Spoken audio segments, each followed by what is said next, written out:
മാ സലകകും ഫീ സഖർ ഖാലൂ ലം നകു മിനൽ മുസല്ലീൻ.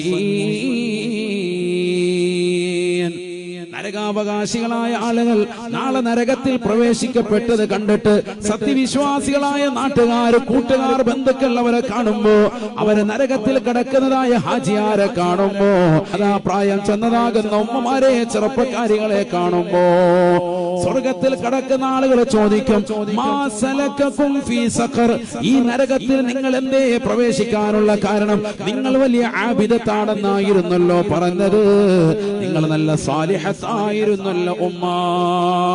അപ്പോൾ അവർ മറുപടി നൽകും, ഖാലൂ ലം നകു മിനൽ മുസല്ലീൻ, ഞങ്ങൾ നിസ്കാരം ഉപേക്ഷിച്ചവരായിരുന്നു, ഞങ്ങൾ നിസ്കരിക്കാത്തവരായിരുന്നു. നിസ്കാരമില്ലായിരുന്നു, ബാക്കിയൊക്കെ ഉണ്ട്. 3 ഹജ്ജ് 4 ഉംറ ഒക്കെ ചെയ്ത് വലിയ സംഭവമായിട്ട് നടന്നാൽ നിസ്കാരത്തിന്റെ വിഷയത്തിൽ മാറി നിന്നിരുന്നു. നാളെ ആഖിറത്തിൽ പടച്ച റബ്ബിന്റെ ദർബാറിൽ അവർക്ക് നൽകുന്ന നരകം, ആ നരകത്തിൽ പ്രവേശിക്കപ്പെട്ട് അവർ അവിടെ നിന്നുകൊണ്ട് വിലപിച്ചു പറയും, ലം നകും മിനൽ മുസല്ലീൻ, ഞങ്ങൾ നിസ്കരിക്കുന്നവരായിരുന്നില്ല, അതുകൊണ്ടാണ് ഞങ്ങൾ ഈ നരകത്തിലേക്ക് ഇട്ടത്. അല്ലാഹു നമ്മളെ കാക്കട്ടെ.